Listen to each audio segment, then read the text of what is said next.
السلام علیکم، میں ہوں محمد سرفراز ناز۔ گھنٹہ گھر 8 بازاروں کے وسط میں کل کے لیل پور اور آج کے فیصل آباد کی پہچان ہے۔ ان 8 بازاروں میں 4 چھوٹے اور 4 بڑے بازار ہیں۔ ان 4 بڑے بازاروں میں سب سے زیادہ رش والے بازار کو جنگ بازار کہا جاتا ہے، اور اسی جنگ بازار میں بابا لسوڑی شاہ کا دربار مرجع و خاص و عام ہے۔ آج میں آپ کو انہی بابا جی کے حالات زندگی سے آگاہ کروں گا۔ میری دوستو احباب سے گزارش ہے کہ اگر آپ نے ابھی تک میرے چینل کو سبسکرائب نہیں کیا تو لائک اور بیل آئیکن کا بٹن پریس کرتے ہوئے اسے سبسکرائب کر لیں۔ بہت سے قلمکاروں سمیت محترم اشرف عشری نے بھی تاریخ فیصل آباد میں ان پر تحقیق شامل کی ہے۔ بابا لسوڑی شاہ کے والدین نے ان کا پیدائشی نام محمد بخش رکھا تھا، جبکہ یہ بھی کہا جاتا ہے کہ ان کا نام یا کنیت عبداللہ تھی۔ بچپن میں اہل علاقہ اور گھر والے انہیں کاکا کہتے تھے۔ یہ جنگ آزادی 1857 کے اگلے برس 1858 میں ضلع گرداسپور کے گاؤں ماڑی بچیاں میں پیدا ہوئے۔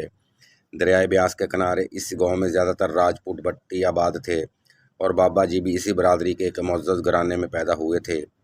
ان کے والد گرامی کا نام ماجد چودھری، جبکہ والدہ کا نام انعامی گلاب بی بی تھا۔ بابا جی سے بڑے ایک بھائی اور ایک بہن بھی تھی۔ بابا جی نے اس زمانے میں جو ابتدائی تعلیم ہوتی تھی وہ اپنے ہی گاؤں میں مکمل کی، اور جوان ہونے پر کھیتی باڑی شروع کر دی، جس پر ان کے گھر والوں نے جوانی میں داخل ہوتے ہی ان کی شادی کر دی تھی۔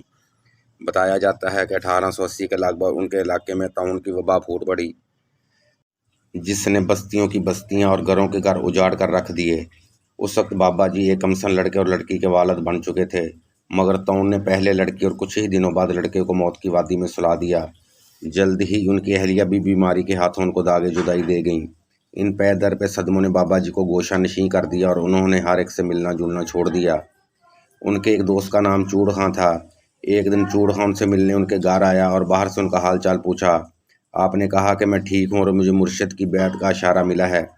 چوڑ خاں نے کہا کہ ہاں، ایک بزرگ گاؤں میں تشریف لائے ہیں اور وہ سلسلہ عالیہ قادریہ میں بیعت کرتے ہیں۔ بابا جی کے کہنے پر چوڑ خاں گاؤں میں آئے اور اس بزرگ سے ملنے چلے گئے، جس کا نام بابا خیراتی شاہ تھا۔ بابا لسوڑی شاہ، جنہیں اس وقت کاکا جی کہا جاتا تھا، کے بارے سن کر بابا خیراتی شاہ ان کے گھر چلے آئے اور کاکا جی کو بیعت سے سرفراز کیا۔ یہ بھی روایت ہے کہ بابا خیراتی شاہ کسی کے اشارے پر اس بستی میں آئے تھے۔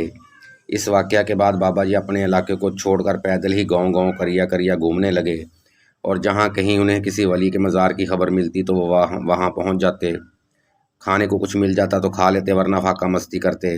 سینکڑوں بلکہ ہزاروں میل پیدل چلنے سے ان کے پاؤں کے تلوے پتھر کی طرح سخت ہو چکے تھے، حتیٰ کہ کوئی کانٹا ان کے پاؤں کے نیچے آ جاتا تو چبھنے کے بجائے ٹوٹ جایا کرتا تھا۔ اسی طرح وہ چلتے پھرتے لیل پور آن پہنچے، اور آج جس جگہ وہ ابدی نیند سو رہے ہیں، یہاں ایک لسوڑی کا بڑا درخت ہوا کرتا تھا۔ وہ اس درخت کے نیچے آرام فرما ہو گئے اور با آواز بلند اللہ سے دعا کی یا اپنی درخواست پہنچائی۔ ان کے الفاظ یہ تھے: اے اللہ، تیری اتنی بڑی دنیا میں میرے ٹھہرنے کی کوئی جگہ نہیں۔ یہ اللہ ہی بہتر جانتا ہے کہ ان کی درخواست کس انداز میں مقبول ہوئی، مگر اس کے بعد بابا جی کا برسوں سے جاری پیدل مارچ ختم ہو گیا۔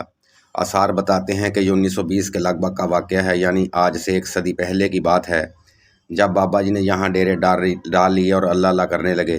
یہ بھی روایت ہے کہ بابا جی نے یہ جگہ خرید کر یہاں مسجد بنا لی تھی۔ اسی درخت کے نیچے جیون نامی ایک موچی بیٹھتا تھا، جس سے بابا جی کے اچھے تعلقات بن گئے اور علاقے کے لوگ بھی ان کی بزرگی کا احترام کرنے لگے۔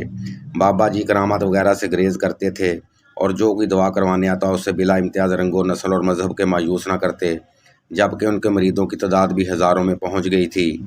آہستہ آہستہ وہ پورے علاقے میں بابا لسوڑی شاہ کے نام سے مشہور ہو گئے، مگر بابا جی کو مشہوری اور ناموری سے کوئی غرض نہیں تھی۔ وہ اکثر اوقات بازاروں اور دھوبی گھاٹ کی طرف گھومتے رہتے اور ٹوٹی پھینکی جوتیاں اکٹھی کرتے رہتے، جو کہ شام کو لا کر جیون موچی کو دے دیتے، جو انہیں قابل استعمال بنا کر اپنا دال دلیا چلا لیتا تھا۔ جبکہ جیون نامی موچی کی بکری کو گھاس ڈالنا بھی بابا جی نہیں بھولتے تھے۔ دن کو جب موقع ملتا تو وہ لسوڑی کے درخت کے نیچے عبادت کرتے، اور رات کو جنگل کی طرف نکل جاتے، جو کہ 8 بازاروں کے اطراف میں گنے درختوں کے جھنڈوں کی شکل میں موجود تھے۔ ان کی پوری زندگی درویشی اور بے نیازی سے عبارت تھی۔ 7 مارچ 1932 پیر کے دن فجر کے وقت انہوں نے دنیا فانی سے کوچ کیا، اور اہلیان علاقہ نے اتفاق سے انہیں اسی جگہ سپرد خاک کر دیا۔ دنیا سے پردہ فرمانے سے پہلے ہی بابا لسوڑی شاہ کی بزرگی کے قصے چہار دنگ پھیل چکے تھے، اور ان کے مریدین دور دراز کے علاقوں تک پھیلے ہوئے تھے۔ روایت ہے کہ استاد نصرت فتح علی خاں کے دادا مولا بخش بھی ان کے مریدین میں شامل تھے۔ چونکہ بابا لسوڑی شاہ کو محفل سماع سے بڑی رغبت تھی، لہٰذا ان کی زندگی میں بھی یہاں محفل سماع کی تقریبات ہوتی رہتی تھیں۔ جب بابا لسوڑی شاہ اس دنیا فانی سے کوچ کر گئے تو ہر سال ان کے یوم وفات پر ان کے مریدین نے یہاں سالانہ عرس منانا شروع کر دیا، جس میں شرکت کے لیے متحدہ ہندوستان کے نامور قوال یہاں حاضری دیتے اور محفل سماع میں اپنا حصہ ڈالتے تھے۔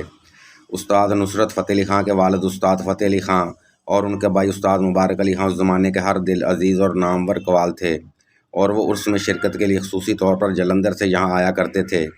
1947 میں جب پاکستان بن گیا تو استاد فتح علی خان، استاد مبارک علی خان بھی مہاجر بن کر لاہور میں آباد ہو گئے، مگر دربار بابا لسوڑی شاہ کے ارد گرد اہالِ علاقہ اور معززین، جن کی تعداد درجنوں میں تھی اور وہ محفل سماع کے عاشق بھی تھے، کی کوششوں سے یہ قوال گرانہ دربار کے سامنے حویلی الاٹ کروا کر یہاں رہائش پذیر ہو گیا۔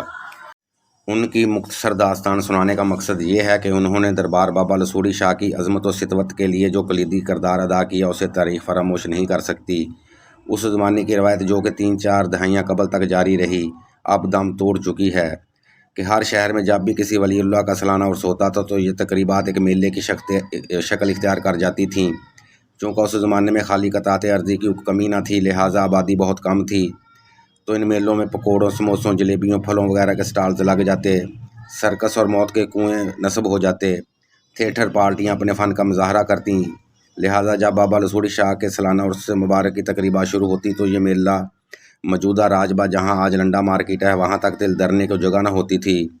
استاد فتح علی خان، استاد مبارک علی خان میزبانی کے فرائض سر انجام دیتے اور پورے ملک سے کوار پارٹیاں یہاں اپنے فن کا مظاہرہ کیا کرتی تھیں۔